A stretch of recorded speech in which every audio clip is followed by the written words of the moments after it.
اور پھر مجھے غضب ناک کیا، اور دیکھ وہ اپنی ناک سے ڈالی لگاتے ہیں، بس میں بھی قہر سے پیش آؤں گا، میری آنکھ رعایت نہ کرے گی اور میں ہرگز رحم نہ کروں گا، اور اگرچہ وہ چلا کر میرے کانوں میں آہو نالا کریں تو بھی میں ان کی نہ سنوں گا۔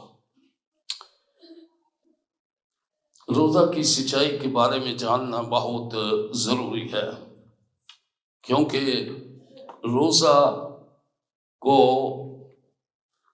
توبہ کے ساتھ منسوب کیا گیا ہے، دعا کے ساتھ منسوب کیا گیا ہے، پرستش کے ساتھ منسوب کیا گیا ہے، اور روزہ کی تعلیم جو ہے وہ بائبل کی تعلیم ہے، کسی انسان کی نہیں، نہ کسی ادارے کی ہے، نہ کسی مشن یا آدمی کی ہے۔ روزہ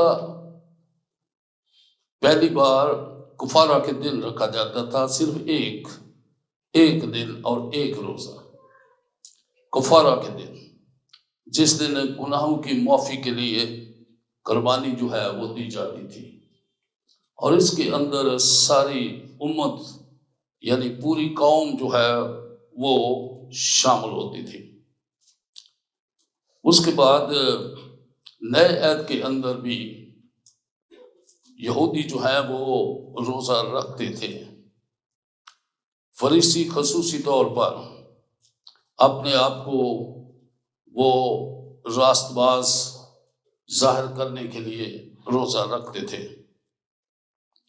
تو اس کے بعد یسوع مسیح کے اس زمین پر خدمت کرنے کے دوران بھی یہ ایک بڑا کوشچن پیدا ہوا کہ فریسی اور یوحنا کے شاگرد تو روزہ رکھتے ہیں، لیکن یسوع کے شاگرد کیوں روزہ نہیں رکھتے؟ تو یسوع نے کہا کہ جب تک دلہا ان کے ساتھ ہے اور باراتی ہیں، وہ کس طرح سے ماتم کریں گے؟ تو اس سے مراد یہ ہے کہ روزہ کے اندر ماتم بھی پایا جاتا ہے، کیونکہ روزہ کو توبہ کے ساتھ بھی منسوب کیا گیا ہے کہ کس طرح سے لوگ اپنے گناہوں سے ماتم کرتے ہیں اور خداوند کے لیے اپنے آپ کو الگ کرتے ہیں اور خداوند سے ڈرتے ہیں اور خداوند سے آہ و نالہ کرتے ہیں، اور اس طرح سے وہ اپنی زندگی جو ہے وہ خداوند کو دیتے ہیں۔ تو روزہ کو دعا کے ساتھ اور پرستش کے ساتھ بھی منسوب کیا گیا ہے کہ لوگ روزہ اور دعا کو خدا کی پرستش کرنے میں رکھتے ہیں اور اپنی زندگی کا حصہ بناتے ہیں۔ تو ہم بہت سے مرد خدا لوگوں کو دیکھتے ہیں کہ بائبل کے اندر کس طرح سے وہ اپنی زندگی کو اس طرح سے گزارتے ہیں۔ اب ہمارے سامنے چند ایک حوالہ جات جو ہم نے پڑھے ہیں، ان کو مختلف وقتوں پر مختلف ہدایات دی گئی ہیں، اور اس طرح سے ہم اس روزہ کی بابت سمجھتے ہیں کہ خداوند کس طرح سے چاہتا ہے کہ ہم روزہ دار بنیں اور روزہ رکھیں۔ تو گویا روزے کی سچائی کے اندر زکریا کی کتاب جو ہے وہ زکریا کی نبوتی بلاہٹ کے بارے میں بہت کچھ بتاتی ہے۔ زکریا کو 8 طرح کی رویا جو ہے وہ دی تھی، 8 رویا۔ تو گویا اس کے اندر ہی اس بات کو بھی رکھا گیا۔ اب قبل از مسیح یعنی مسیح سے پہلے ایسا ہوا کہ بابل نے یروشلم کو برباد کیا، اور قبل از مسیح 586 کی بات ہے کہ کس طرح سے لوگوں نے نبیوں کے کلام کو نہ سنا اور اس طرح عمل نہ کیا جس طرح خدا نبیوں کے وسیلہ سے بولتا تھا، اور اس کا نتیجہ اسیری نکلا۔ 70 برس تک اس کی قوم جو ہے وہ اسیر ہو گئی، تو بابل نے اس کو اسیر کر لیا۔ اب جب اسیر ہو گئے ہیں تو وہ گویا ایک الگ حکومت کے اندر ہیں، اور الگ ان کے اوپر حکمران ہے، اور وہ آزاد نہیں ہے۔ خدا نے ہمیشہ اپنے کام کرنے کے لیے ان لوگوں کے ساتھ کام کیا ہے جو دعا اور روزہ کی زندگی گزارتے تھے اور خدا ان کے کلام کو سنتے اور اس کی تابعداری کرتے تھے۔ لیکن جب یہ اسیری کے اندر چلے گئے ہیں تو اس کے بعد پھر انہوں نے روزے رکھے، لیکن یہ وہ روزے نہیں ہیں جن کی بابت کبھی خدا نے ان کو حکم دیا ہو، یا اس سے پہلے کبھی یہ روزے پریکٹس میں لائے گئے ہوں۔ یہ ایسے روزے ہیں جو خداوند نے کبھی ان کو ایسے روزے رکھنے کے لیے نہیں کہا تھا۔ اب وہ خود ہی انہوں نے ان روزوں کا آغاز کیا، اور ان کی رسم و رواج اور ان کا جو بھی طریقہ کار انہوں نے اپنایا، یہ کبھی بھی خدا نے ان کو نہیں دیا تھا۔ اب یہاں پر ہم اس بات کو جانیں کہ آدم کے گناہ کو بڑا ہم یاد کرتے ہیں کہ آدم کے وسیلہ سے گناہ پیدا ہوا، اور یوں گناہ کی تاثیر ساری دنیا کے اندر پھیل گئی اور موت آئی۔ اب اس کے بعد ساری دنیا کو خدا نے ختم بھی کر دیا ان کے گناہ کے سبب سے۔ کلام کہتا ہے کہ گناہ کا شور خدا نے سنا، اور اس نے نوح کے خاندان کو لیا، اور نوح کے ساتھ اس نے کلام کیا کہ کس طرح سے وہ کشتی کو بنائے، اور کس طرح سے نوح اور اس کا خاندان بچ جائے گا، پر ساری دنیا کو اس نے ختم کیا۔ اب نوح کے 3 بیٹے تھے، سیم، حام اور یافت۔ حام سے کوش پیدا ہوا، اور کوش سے نمرود پیدا ہوا۔ اب یہ نمرود جو ہے یہ ایک بہت بڑی پرابلم جو ہے یہ بنا ہے، اور خداوند کا مخالف دوسری صورت میں ہم یہ کہیں گے کہ نمرود جو ہے وہ شیطان، ایک دوسرا شیطان پیدا ہوا ہے۔ تو نمرود نے اپنی بادشاہی کو قائم کیا۔ ہم بائبل مقدس میں پڑھتے ہیں کہ کس طرح بابل کا برج بنایا گیا، وہ بھی نمرود نے ان کو ایسا کرنے کے لیے، کیونکہ نوح کے طوفان کے بعد جب سب کچھ برباد ہو گیا تو کچھ کشتی کے اندر جنگلی جانور بھی رکھے ہوئے تھے، جب ان کو بھی چھوڑا وہ بڑھنے لگے، اور یہ جنگلی جانور جو ہیں وہ لوگوں کو چیر پھاڑ کرتے تھے اور بڑی تباہی مچاتے تھے، تو ان کے حفاظت کے لیے انہیں کوئی تدبیر نہیں ملتی، پر نمرود نے ان کو تدبیر دی کہ کس طرح سے وہ بچیں گے، اپنی 4 دیواریاں بنائے، اور پھر یہی نمرود ہے جس نے اونچا برج بنایا، اور خداوند نے اس برج کو بنانے میں رکاوٹ پیدا کی۔ وہ جو ایک زبان بولتے تھے، اب کئی زبانیں جو ہیں اس برج پر اس نے نازل کی۔ اگر لوگ اس برج کو بنانے والے پانی مانگتے ہیں تو وہ گارا دیتے ہیں، وہ گارا مانگتے ہیں تو چونا دیتے ہیں، تو اس طرح سے زبانیں جو ہیں اس برج پر پیدا ہوئی، اور اس طرح سے وہ برج بھی بنانا جو ہے وہ ناکارہ ہو گیا اور برج نہ بنا سکے۔ تو اس طرح سے اس نے اپنی بادشاہی کو قائم کیا نمرود نے۔ نمرود کا ذکر بائبل کے اندر آ رہا ہے، اور تموز کا بھی ذکر بائبل کے اندر آ رہا ہے۔ نمرود کی بیوی جو ہے اس کے کئی نام ہیں، اور عام نام جو ہے وہ سمرامس ہے۔ تو اب نمرود جو ہے وہ دیوتا سمجھا جاتا ہے، اس کی بیوی جو ہے وہ دیوی سمجھی جاتی ہے، اور کلام کے اندر لکھا ہے کہ کس طرح سے لوگ اپنی دیوی کے لیے بھی روٹیاں پکاتے تھے، ان کے لیے بہت کچھ کیا کرتے تھے رسومات کے اندر تاکہ اسے خوش کر سکیں، لیکن یرمیہ کی معرفت کہا کہ تو ان کے لیے دعا نہ کر، تو نہیں جانتا کہ یہ کیا کرتے ہیں، اور یہ جو کچھ بھی کرتے ہیں یہ میرے لیے نہیں کرتے، یہ کچھ کسی اور کے لیے کرتے ہیں۔ تو گویا اس کے بعد ایک وقت آتا ہے کہ نمرود جو ہے وہ مر جاتا ہے، تو اس کی بیوی کے ہاں ایک بچہ پیدا ہوتا ہے۔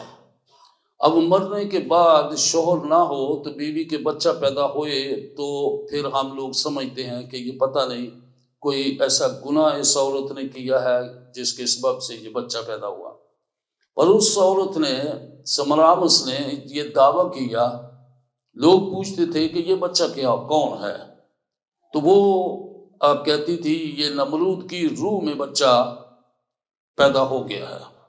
تو لوگ چونکہ دیوتا کو مانتے تھے اس لیے اب وہ اس بچے کی بھی پوجا کرنے لگے، کیونکہ اس نے کہا کہ یہ نمرود کی روح میں پیدا ہو گیا ہے۔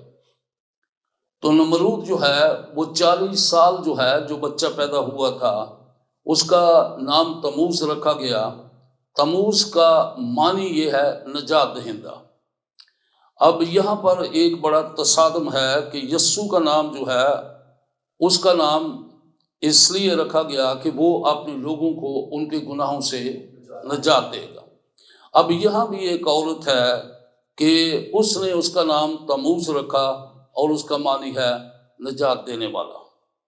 اب یہ ایک بڑا تصادم ہے، کیونکہ ہمیں پیدائش کی کتاب کے اندر جب گناہ پیدا ہو گیا تو خدا نے کہا میں عورت کی نسل سے ایک شخص کو پیدا کروں گا اور وہ ابلیس کے سر کی کھوپڑی کو کچلے گا اور وہ اس کی ایڑی کو کاٹے گا۔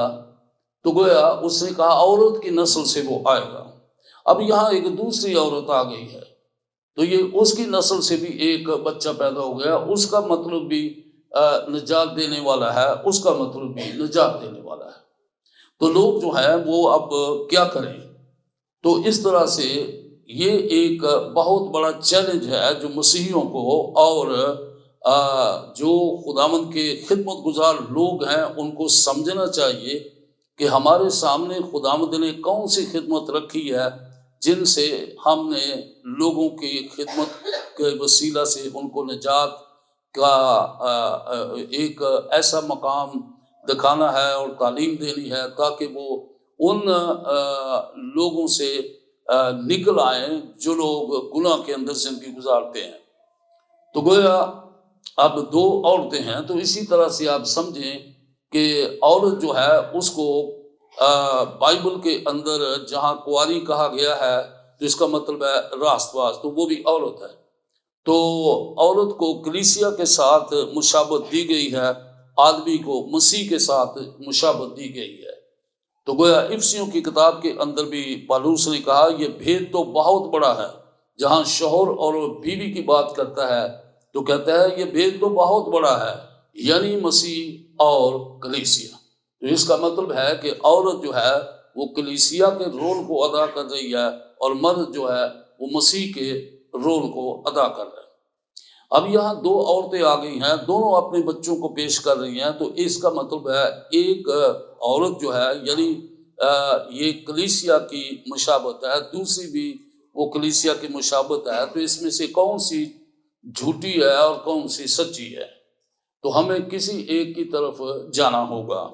کیا آپ مسیح کی کلیسیا بننا چاہتے ہیں تو پھر وہ جو مریم مقدسہ سے پیدا ہوا ہے ہم اس کی پیروی کریں گے، لیکن اگر ایک جھوٹی ہے تو یہ وہ ہے جو اس عورت سے پیدا ہوئی ہے جس کا شوہر جو ہے یوسف نہیں بلکہ نمرود تھا، اور یہ وہ عورت ہے جس کا نام مریم نہیں بلکہ اس کا نام سمرامس ہے۔ اب مختلف ممالک کے اندر اس کا نام مختلف ہے، پر تو بھی کوئی ملک، کوئی قبیلہ، کوئی مذہب ان سے نہیں چھوٹا ہوا۔ اس بات کو ہمیشہ یاد رکھیں، چاہے مشرق ہو، چاہے مغرب ہو، پاکستان ہو، سعودی عرب ہو، کچھ بھی ہو، کوئی بھی شخص ہو، کوئی بھی قبیلہ ہو، کوئی ملک ان کی تعلیم سے نہیں چھوٹا ہوا۔ تو گویا ہم بھی اب آخری دنوں کے اندر ہیں اور یسوع مسیح اپنی کلیسیا کو لینے کے لیے آ رہا ہے۔ وہ کون سی کلیسیا کو لینے کے لیے آ رہا ہے؟ کیا اس کلیسیا کو جو اس دیوی کی پیروی کرتی ہیں، یا اس کلیسیا کو جو مسیح کی پیروی کرتے ہیں، یا اس کلیسیا کو جو تموز کی پیروی کرتے ہیں؟ جو روزے اس وقت آپ رکھ رہے ہیں ان کو لینٹ کے روزے کہا گیا ہے۔ یہ مسیح کے روزے نہیں ہیں، یہ بائبل کے روزے نہیں ہیں، یہ لینٹ کے روزے ہیں۔ اور لینٹ جو ہے اس کا مطلب یہ ہے کہ رونا ماتم کرنا، اور لینٹ کے روزے جو ہیں یہ کیتھولک نے ایجاد کیے تھے۔ اب جب ان سے پوچھا جاتا ہے کہ بھئی یہ روزے آپ کیوں رکھتے ہیں، تو ایک دم وہ سیدھا جواب دیتے ہیں، مسیح نے بھی تو 40 روزے رکھے تھے، ہم ان کو رکھتے ہیں۔ تو پھر ہم ان کو کہتے ہیں نہیں، یہ مسیح والے روزے نہیں ہیں۔ آپ مسیح کے روزے اگر رکھتے ہو تو پھر یسوع کے لیے اس کو مصلوب کیوں کر دیتے ہو؟ کیا یہ روزے جو ہیں وہ اس لیے رکھتے ہیں کہ یسوع مرا جی اٹھا، تو ایسٹر کو آپ ایسٹر سے پہلے یہ 40 روزے رکھتے ہو؟ تو یسوع نے اگر اس کے یہ 40 دن ہے جو وہ بیابان کے اندر گیا اور اس نے روزے رکھے ہیں، تو ابھی تو اس نے خدمت بھی شروع نہیں کی، اور آپ کا گڈ فرائیڈے آتا ہے وہ بیابان میں ہی آتا ہے، تو آپ نے تو اس کو بیابان میں سلیب کر دیا، مصلوب کر دیا، تو کس نجات دہندہ کی آپ پیروی کرتے ہیں؟ تو یہ کسی طرح سے بھی یہ بات جو ہے یہ نہ کلام کی مطابقت میں ہے، اور نہ اس کو مانا جا سکتا ہے کہ یہ روزے وہ ہیں جو مسیح نے رکھے۔ مسیح نے 40 دن روزے رکھے ہیں، اور لکھا ہے اس نے بپتسمہ لیا اور روح القدس اس کو بیابان کے اندر لے گیا، اور 40 دن تک ابلیس اسے آزماتا رہا تاکہ خدا سے اسے الگ کرے، جدا کرے، اس کی آزمائش کرتا رہا 40 دن اور 40 رات، اور اس نے کچھ نہیں کھایا۔ اب شیطان نے اسے آخر پر جب وہ کامیاب نہیں ہوا تو کہا کہ ان پتھروں کو کہہ کہ روٹی بن جا، اور اس لیے کہ وہ جانتا تھا کہ اس نے روٹی نہیں کھائی، تو اس نے روٹی نہیں کھائی۔ تو اس نے کہا انسان صرف روٹی سے نہیں جیتا بلکہ ان باتوں سے جو خدا کے منہ سے نکلتی ہیں۔ اب وہاں پر یہ نہیں کہا گیا کہ اس نے اس کو پانی آفر کیا ہو، تو یہ بھی ہو سکتا ہے کہ مسیح پانی پیتا ہو اور اس نے روٹی نہ کھائی ہو۔ موسیٰ نے 2 بار 40 بار روزہ رکھا۔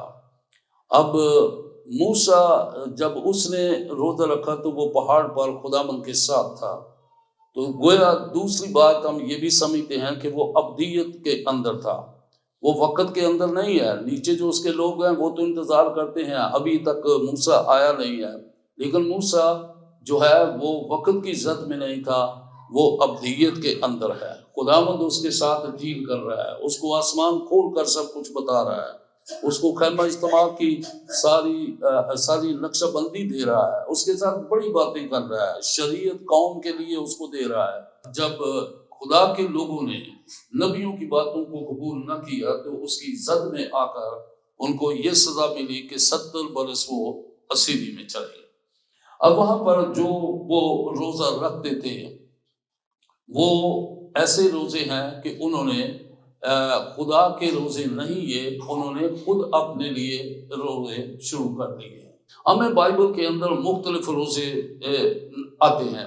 یسوع مسیح نے کہا جب تو روزہ رکھے، اس نے جب کی بات کی ہے، اس نے کوئی مخصوص وقت کی بات نہیں کی، یہ ضرورت کے مطابق روزہ رکھا جاتا ہے۔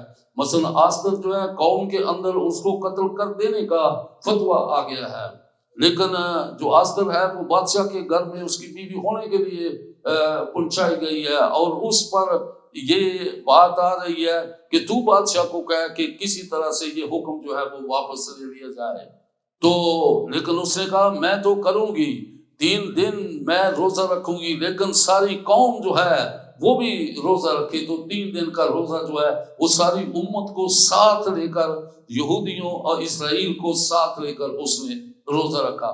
یعنی ضرورت ہے، وقت کی ضرورت کے مطابق روزہ رکھا جاتا ہے۔ اب اس نے 3 دن کا روزہ رکھا، اس نے 40 دن کا تو نہیں رکھا، اس نے 3 دن کا روزہ رکھا ہے۔ کفارے کے دن ایک ہی دن روزہ رکھا جاتا تھا۔ اب ان کے سامنے جب اسیری ختم ہو گئی ہے تو کہتے ہیں کہ کیا کریں، ہم ان کو جو نئے روزے رکھے تھے جاری رکھیں یا ان رسومات کو، جیسے یہ اب چونکہ خدا وکیل نہیں ہے اس لیے لوگ بدھ کی راہ کو لیتے۔ کہاں لکھا ہے بدھ کا دن یہ وہ؟ البتہ یہ لکھا ہے کہ جو فریسی روزہ رکھتے تھے، ہفتے میں 2 دن روزہ رکھتے تھے، وہ رکھتے تھے سوموار کو اور جمعرات کو۔ یہ 2 دن تھے جو فریسی روزہ رکھتے تھے، سوموار کو اور جمعرات کو۔ لیکن بعد میں مسیحیوں نے پھر رکھنا شروع کیا تو انہوں نے رکھا بدھ کو اور جمعے کو، بدھ کو اور جمعے کو۔ اب یہاں بڑی آسانی سے پک کر لیا ہے بدھ کی راہ، تو پھر بدھ کا دن جو ہے چونکہ مسیحی رکھتے تھے اس لیے کھینچ لیا ہے بدھ کو۔ تو یہ ہے کہ کسی نے پاک جمعہ کہہ دیا، کسی نے پاک بدھ کہہ دیا ہے۔ تو دن تو سارے ہی خداوند کے ہیں اور سارے دن پاک ہیں۔ ہم ہر روز اس کی پرستش کرتے ہیں، ہر روز اس کی دعا کرتے ہیں، یہ دن سب خداوند کے ہیں۔ لیکن بدھ کی راہ سے کیا مطلب ہے؟ ہم اگر یہ کہیں کہ یسوع جی اٹھا ہے اور اتوار کا دن جو ہے وہ بڑا ہمارے لیے عظیم ہے کیونکہ اس کو خداوند کا دن کہا گیا ہے، ہم باقی دنوں کی کیوں اتنے پرچار کرتے ہیں؟ خدا کے دن کو چھوڑ کر ایک طرف خداوند کا دن ہے، دوسری طرف کئی ایسے دن ہیں جن کے اندر وہ کام کرتے ہیں جو خداوند نے کہے نہیں ہے اور کرتے ہیں۔ تو کیا کریں گے آپ؟ ہمیں خداوند کے کلام کی طرف رخ کرنا ہے۔ کوشچن ان کا یہ ہے کہ جو ہم اپنے نئے روزے رکھتے تھے کیا چھوڑ دیں یا کنٹینیو کر دیں؟ تو پھر نبیوں سے بھی پوچھا گیا کیا کبھی میرے لیے جو میں نے مقرر کیا تھا وہ رکھے تھے؟ نہیں، وہ نہیں انہوں نے رکھے، انہوں نے نئے روزے رکھے، نئی رسومات ہیں، نئی تعلیمات ہیں۔ ہم ان کو چھوڑیں یا جاری رکھیں؟ آخرکار انہوں نے یہ فیصلہ کیا کہ ہم ان کو چھوڑیں گے۔ اس لیے میرے عزیزو، ہم ان روزوں کو رکھیں جو خدا یسوع مسیح نے کہا جب کبھی تم روزہ رکھو۔ اس نے جب کا لفظ استعمال کیا ہے، اس نے دن کا لفظ استعمال نہیں کیا کہ بدھ کے روز یا جمعے کے روز، یا جب کبھی تمہاری ضرورت ہو، جب کبھی تم میری قوت اور میرے زور کو لینے کی کوشش کرو، اپنے آپ کو لگ کرو اور میرے ساتھ شریک ہو جاؤ اور میری عبادت کرو گے، میری پرستش کرو گے، تو ہم دعا اور روزے سے اس کی پرستش کرتے ہیں۔ اور پرستش کرنے کا معنی ہے اے خداوند میری مدد کر۔ خداوند تو آپ کی مدد کرنا چاہتا ہے جب بھی آپ کی ضرورت ہے۔ آپ دعا روزے میں ٹھہر جاتے ہو، خدا آپ کی مدد کرے گا، خدا آپ کی دعاؤں کا جواب دے گا۔ اس کا مطلب یہ نہیں ہے کہ فلاں دن یا فلاں سال میں وہ ہمارا اترا ہوا ہے، نہیں، ہمارا کوئی فکس ٹائم نہیں ہے۔ اس کا رتی بھر بھی، جیسے میں نے کہا، ایسٹر کے ساتھ کوئی تعلق نہیں ہے۔ اب یسوع مسیح نے بھی جب تعلیم دی تو اس نے کم از کم 3 باتوں کے اندر خاص بات کی، وہ خراج دینے کے معاملے میں، اور جو لوگ خراج دیتے ہیں ان کے بارے میں وہ تعلیم دیا، دعا کرنے کے بارے میں، روزہ رکھنے کے بارے میں اس نے یہ بات بتائی۔ تو یہاں پر اب یہ اصل مسئلہ جو ہے ان کو نئے روزے رکھنا کا، وہ کیوں ایسا ہوا؟ اس لیے کہ یروشلم برباد ہو گیا ہے، یروشلم برباد ہو گیا تھا۔ اس کے بعد ان کے اوپر اسیری آئی ہے۔ جب یہ ہیکل پر، کیا تم نہیں جانتے کہ تم خدا کا مقدس ہو؟ جو کوئی اس کو برباد کرے گا میں اس کو، تو یہاں پر لکھا ہے نا بربادی کی بات۔ یروشلم برباد ہو چکا تھا، اور یروشلم جو ہے وہ تقریباً کوئی 50 دفعہ سے زیادہ کئی ایسے لوگ آئے ہیں بادشاہ جو اسرائیل میں سے نہیں تھے، انہوں نے اس کے اوپر اٹیک کیا ہے، قبضہ کیا ہے 50 موقعوں سے زیادہ. لیکن 1948 میں اسرائیل کو پھر اس خداوند نے بحال کیا، اپنا وعدہ ان کو دیا تھا، یاد کیا کہ وہ پھر آئیں گے اور میں ان کے درمیان رہوں گا، اور اسی طرح ہوگا کہ جیسے کوچوں کے بچے جو ہیں وہ اچھلتے کودتے ہیں اور کھیلتے ہیں، اور جو بوڑھے ہیں وہ بھی ان کے درمیان دیکھے جائیں گے کہ اپنی عمر پوری کریں گے اور لمبی عمر ہوگی. اور گھر کے اندر ہم جب عمر رسیدہ کو دیکھتے ہیں تو پھر بھی بڑے خوش ہوتے ہیں کہ ایک بزرگ ہے گھر کے اندر، لیکن وہ کہتا ہے کہ میں پھر آؤں گا اور اس طرح سے لوگ جو ہیں وہ اپنی عمر کو زیادہ گزار سکیں گے. تو اس طرح سے ہیکل برباد ہو چکی تھی، اس لیے اسیری آ گئی. اگر وہ کاہنوں کی باتوں کو مانتے، خدا کی نبوت کی باتوں کو مانتے، کلام کی باتوں کو مانتے، نہ کبھی اسیری پیدا ہوتی، نہ کبھی نئے روزے رکھنے کی بات پیدا ہوتی، نہ کبھی یہ باقی سلسلہ ہوتا. لیکن اب اسیری ختم ہو گئی ہے اور اب یہ سوچ پیدا ہو گئی ہے کہ ہم ان کو جاری رکھیں یا چھوڑ دیں یا جاری رکھیں. تو یہ پھر ان کا فیصلہ تھا کہ جو یہ ہم نے نئے روزے رکھے یہ خدا کی طرف سے نہیں. اسی لیے خداوند نے یہ کوشچن کیا، کیا کبھی میرے لیے بھی 70 سالوں کی وہ بات کر رہا ہے کہ 70 سالوں میں تم روزے رکھتے رہے، کیا کبھی میرے لیے ایک دن بھی میرے لیے میرا روزہ رکھا ہو جو میں نے کہا ہو؟ کیا کبھی 70 سالوں میں ایک دن بھی تم نے میری مرضی کو پورا کیا ہو؟ عمریں گزر گئی ہے کہ لوگ ایسا کر رہے ہیں لیکن خدا کی مرضی کے مطابق نہیں کیا جا رہا. اس لیے میرے عزیزو، اگر اس وقت یہ 70 سالوں کی عدالت ہو رہی ہے، میری اور آپ کی عمر کتنی ہو سکتی ہے؟ 70 برس اور 80 برس. اور اگر میری اور آپ کے اوپر بھی آخر پر یہی سوال آنا ہے تو پھر کیا جواب ہے ہمارے پاس؟ کہ ہم نے وہ کیا جو خدا نے کہا تھا یا وہ کیا جو اپنی مرضی سے، ہماری اپنی راست بازی گندی دھجیوں کی مانند ہے؟ ہم اس راست بازی کو قبول کریں جو خدا کی راست بازی ہے، اور یسوع خدا کی راست بازی ہے، یسوع خدا کی ذات ہے. اور پترس نے کہا آؤ ہم ذات الہی میں شریک ہو جائیں، ہم چھوڑیں ان باتوں کو اور یہ فکر نہ کریں گے لوگ ہمیں کیا کہیں گے. کہنے دو جو کچھ کہتے ہیں، پر جو اوپر والا کہتا ہے وہ کہتا ہے یہ میرا پیارا بیٹا ہے، یہ میری پیاری بیٹی ہے، آپ اس کی سنو.